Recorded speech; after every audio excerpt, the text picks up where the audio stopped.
Hello everyone, मैं विपिन एक बार फिर आपके सामने और आज मैं लेकर आया हूँ lecture number 129 on smart read vocab. As usual आज के इस लेक्चर में मैं डिस्कस करने वाला हूँ स्मार्ट रीड ड्रिल नंबर 129 में जो पैसेज हमने आपके लिए पिक किया इंग्लिश लैंग्वेज का, उसके difficult complex important words, phrases, idioms या फिर फ्रेजल वर्ब्स को। तो चलिए शुरू करते हैं आज का लेक्चर। और आज का पहला ईडियम है हमारे सामने, set the cat among the pigeons. अगर आप इसको ट्रांसलेट करें इस ईडियम को तो मीनिंग निकल के आता है कि कबूतरों के बीच में आपने बिल्ली को बैठा दिया। अगर आप लिटरल कॉन्टेक्स्ट में इसको समझें तो क्या होगा, अगर ऐसा होता है तो क्या होगा, भगदड़ मच जाएगी कबूतरों के बीच में, अफरा तफरी हो जाएगी कि भागो जान बचाओ। सो बेसिकली इस ईडियम का मतलब भी इसी से मिलता जुलता है। इसका मतलब हुआ क्योस क्रिएट कर देना, ट्रबल क्रिएट कर देना। ठीक है, रेफरेंस पढ़ते हैं एक बार। William Dalrymple's sweeping statement that WhatsApp history has gripped Indians because are historians did not write for the general public has as expected set the cat among the pigeons। अब यहाँ पे एक फ्रेज़ और देखने को मिल रहा है, स्वीपिंग स्टेटमेंट। स्वीपिंग स्टेटमेंट ऐसे होते हैं जो जनरलाइज्ड बातें होती हैं। एग्जाम्पल के तौर पे अगर मैं बोलूँ कि सभी लड़के एक जैसे होते हैं, सभी लड़कियाँ एक जैसे होती हैं, है ना। अभी एक केस हुआ जिसमें एक लेडी ने, मुस्कान नाम की लेडी ने अपने हस्बैंड को एक ड्रम में मारने के बाद एक ड्रम में दफना दिया, सीमेंट डाल के उसको दफना दिया। तो अब इस तरीके की बातें हो रही हैं सब जगह कि सारी लड़कियां ऐसी ही होती हैं, सारी लड़कियां मुस्कान जैसी होती हैं। तो अगर कोई ये स्टेटमेंट देता है तो ये स्टेटमेंट कैसा हो गया, स्वीपिंग स्टेटमेंट। ठीक है, हम बात कर रहे थे इस इडियम की, set the cat among the pigeons. मैंने मतलब समझाया आपको, say or do something that is likely to cause trouble or controversy, जो थोड़ा सा ट्रबल क्रिएट कर दे, क्योस क्रिएट कर दे, कंट्रोवर्सी खड़ी कर दे, उसको बोलेंगे set the cat among the pigeons. आगे बढ़ते हैं और समझते हैं इसको।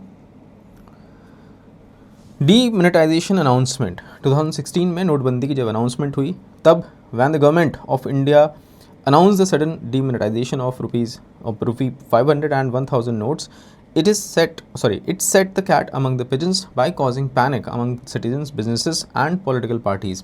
बिल्कुल सब में एकदम से पैनिक क्रिएट हो गया, क्योस क्रिएट हो गया, लोग सड़कों पे आ गए, लाइन लग गई एटीएम्स के बाहर, बैंक्स के बाहर।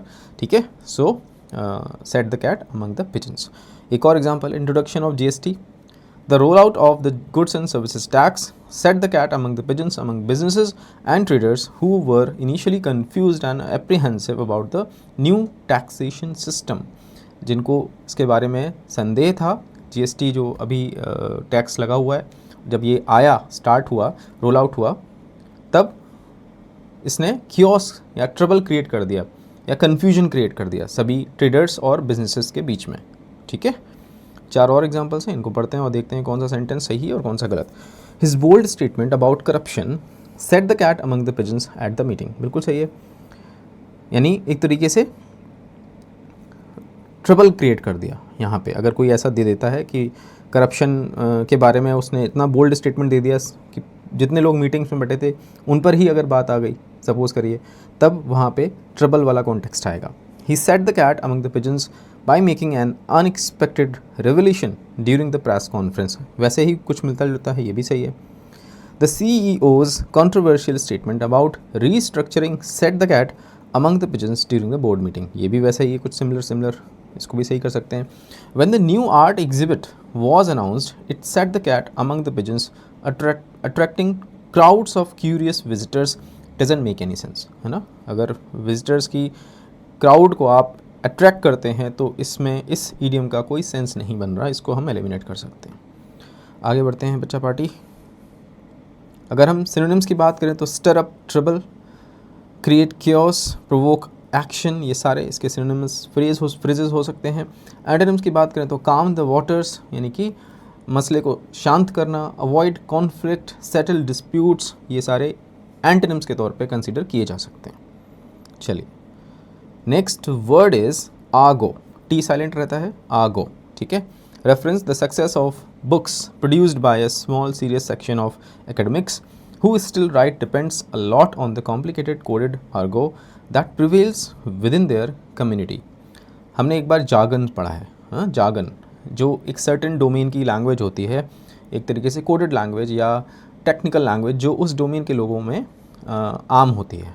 जैसे डॉक्टर्स आपस में जब बात करते हैं तो वो अपनी लैंग्वेज में बात करते हैं, इसी तरीके से किसी दूसरे डोमेन के लोग उस पर्टिकुलर डोमेन से रिलेटेड टेक्निकल टर्म्स में बात कर रहे होते हैं, तो वो वहाँ की जार्गन होती है, उसको हम आगो भी बोल सकते हैं। ठीक है, द लैंग्वेज और expressions used by a particular group और क्लास। ठीक है, आगो, टी साइलेंट है।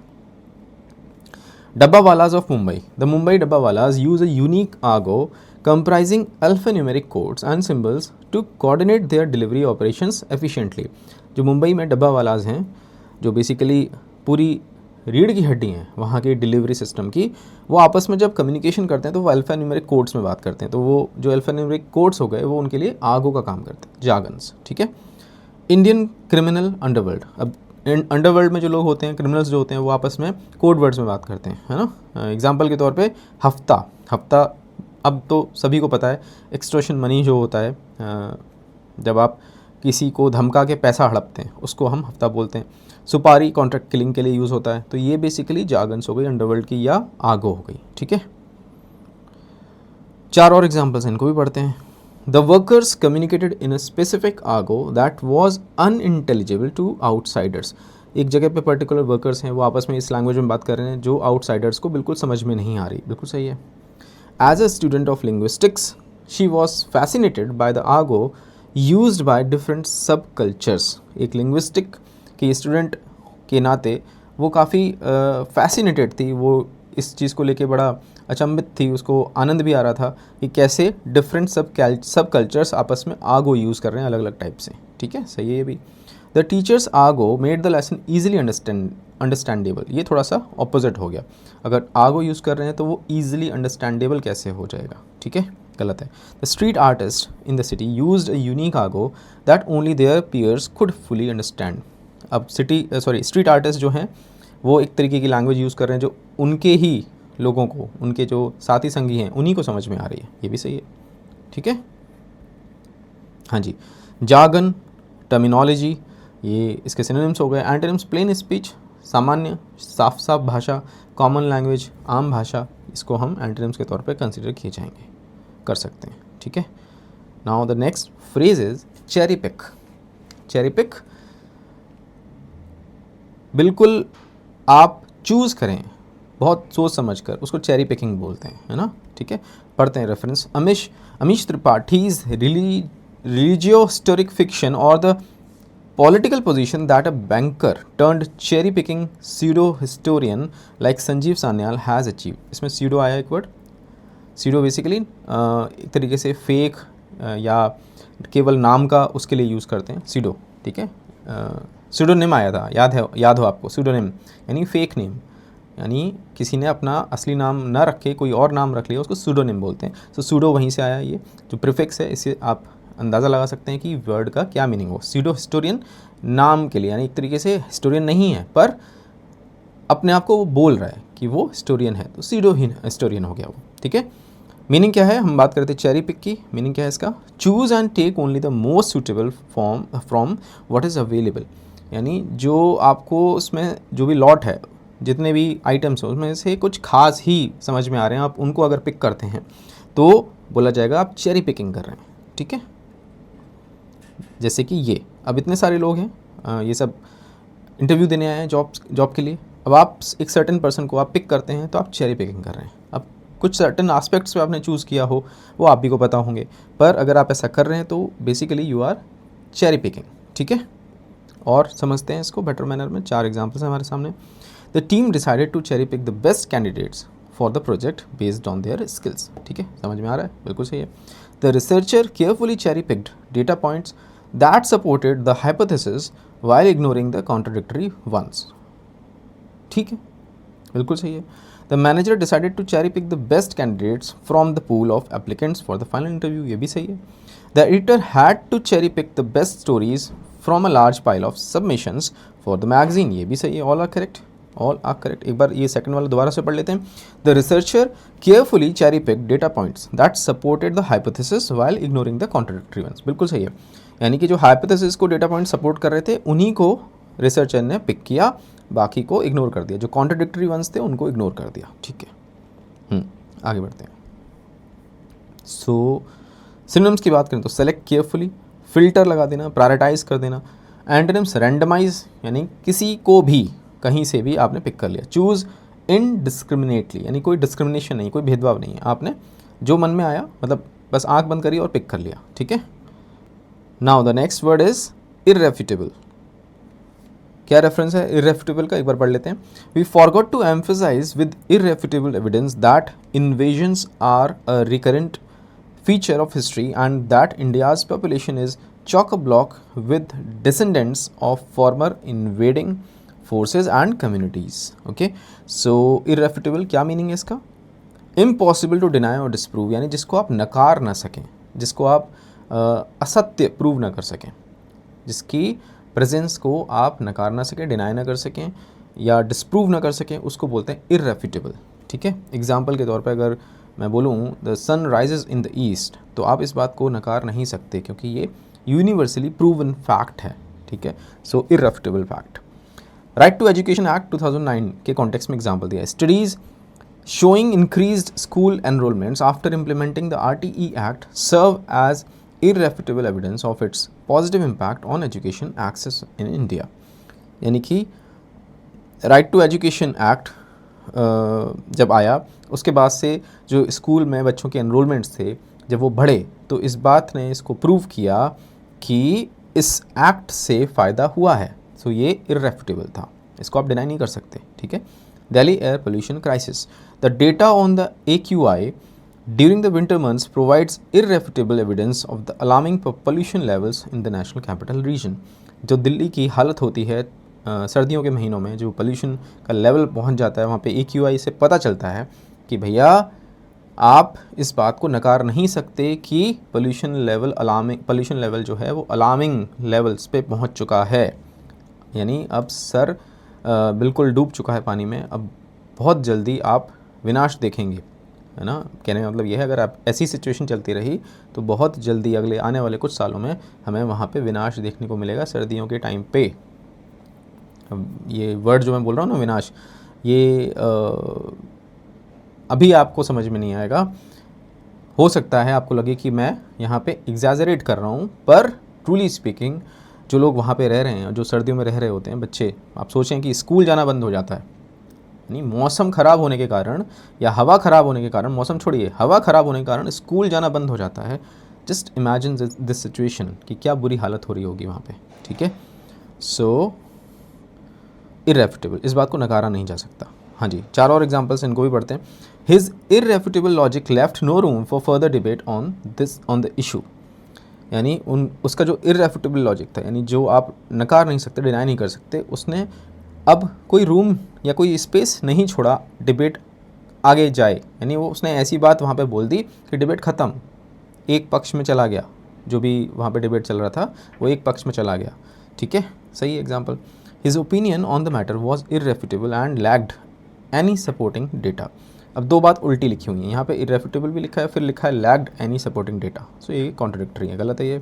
The photograph served as irrefutable evidence of the suspect's presence at the scene of the crime. कोई फोटोग्राफ थी और पता चला कि भाई जो सस्पेक्ट था वो क्राइम सीन पे मौजूद था, तो वो जो फोटोग्राफ है वो इररेफ्यूटेबल एविडेंस के तौर पे काम आई, ठीक है। The journalist provided irrefutable facts to support the allegations against the company. ये भी सही है, जर्नलिस्ट ने ऐसे फैक्ट्स प्रेजेंट किए जिनको नकारा नहीं जा सकता।